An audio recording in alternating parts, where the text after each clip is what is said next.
ہمارے نبی صلی اللہ علیہ وسلم نے ہمیں پہلے خبردار کیا تھا کہ دجال کہاں آئے گا اور خدا بنے گا. اندازہ لگاؤ اس کے ماتھے پہ لکھا ہوا ہوگا آدھا کافر.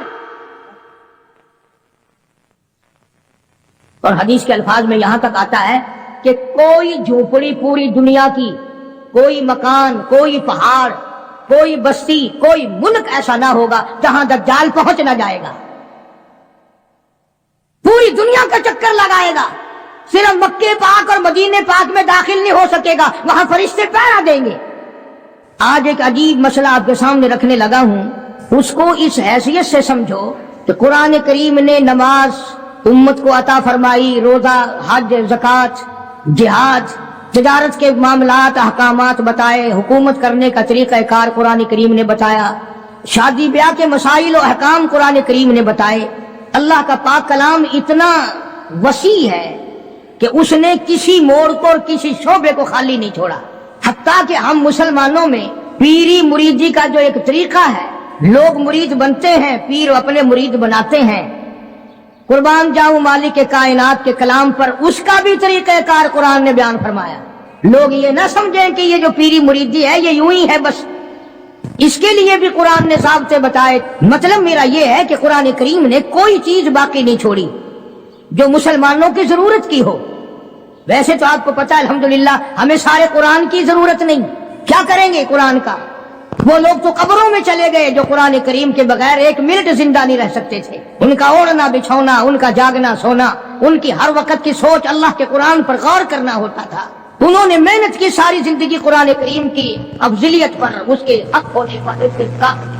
اور یہ جو قرآن مسئلہ بیان کرنے لگا ہے آپ کو، یہ معمولی مسئلہ نہیں، یہ اس وقت کا مسئلہ ہے جب پیر محمد مصطفیٰ ہے صلی اللہ علیہ وسلم اور مرید صحابہ ہیں. ذرا خیال تو کرو، پیر کو بھی دیکھو اور مریدوں کو بھی دیکھو. پیر امام الانبیاء اور صحابہ کرام کی سارے جہان کی امت میں سب کے سردار. اور پھر اس پیری مریدی میں سب سے بڑا چکر پڑتا ہے عورتوں کا، مستورات کا، خواتین کا. قرآن کریم نے وہ مسئلہ بیان کیا ہے، بلکہ یوں سمجھو کہ ہماری دکھتی رگ پکڑ لی قرآن کریم نے. اللہ پاک نے ہمارے دلوں میں جو ایک بات آئی ہوئی ہے، او میاں پیر ہوئے دیو جائی ہوئے، ساکو کیا؟ ساکو پیری نال غرض ہے، ساکو ان دے اعمال نال کہیں غرض ہے.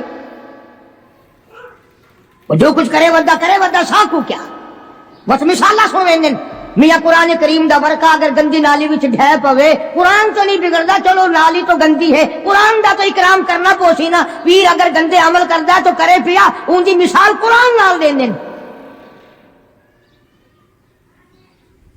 ارشاد فرمایا مالک کائنات صلی اللہ تعالی علیہ وسلم کے لیے اللہ پاک جل شانہ نے حکم دیا، او میرے پیارے نبی، میرے محبوب نبی، میرے کالی کملی والے، مزمل کی جیسی کالی کملی اوڑھنے والے، او موٹی چادر اوڑھنے والے، والضحیٰ، او میرے محبوب چمکتے چہرے والے، واللیل اذا سجا، سیاہ زلفوں والے میرے محبوب، یا ایھا النبی، میرے نبی.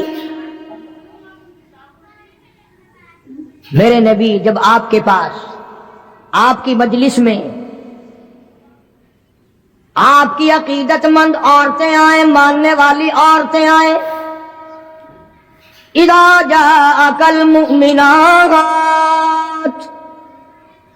مومن عورتیں آئیں، مسلمان عورتیں آئیں. جب میرے نبی تیرے پاس عورتیں آئیں، اذا جاءک المؤمنات یبایعنک، مرید بننے کے لیے آئیں، آپ کو پیر بنانے کے لیے آئیں، آپ کی عظمت کا اقرار کرنے کے لیے آئیں. او میرے نبی جب تک ان سے 6 وعدے نہ لے لو، 6 شرطیں پوری نہ کریں، میرے محبوب آپ کو رحمت والا ہاتھ اٹھانے کی اجازت نہیں. ان آنے والی عورتوں سے 6 شرطیں پہلے آپ پوری کرائیں، وعدہ کرائیں ان سے. میرے نبی آپ کوئی نعوذ باللہ معمولی پیر تو نہیں، امام الانبیاء کا ہاتھ تب اٹھے گا جب آنے والا 6 شرطوں کو پورا کرنے کا وعدہ کرے گا. نبی کو بیعت کے لیے، مرید بنانے کے لیے، ہاتھ بڑھانے کے لیے اللہ پاک نے شرطیں بنا دی. 1 بھی نہیں، 2 بھی نہیں، 6 شرطیں ہیں. اور ہمارے یہاں اعلان ہوتا ہے، جے مرید ہونا ہوئے آون جے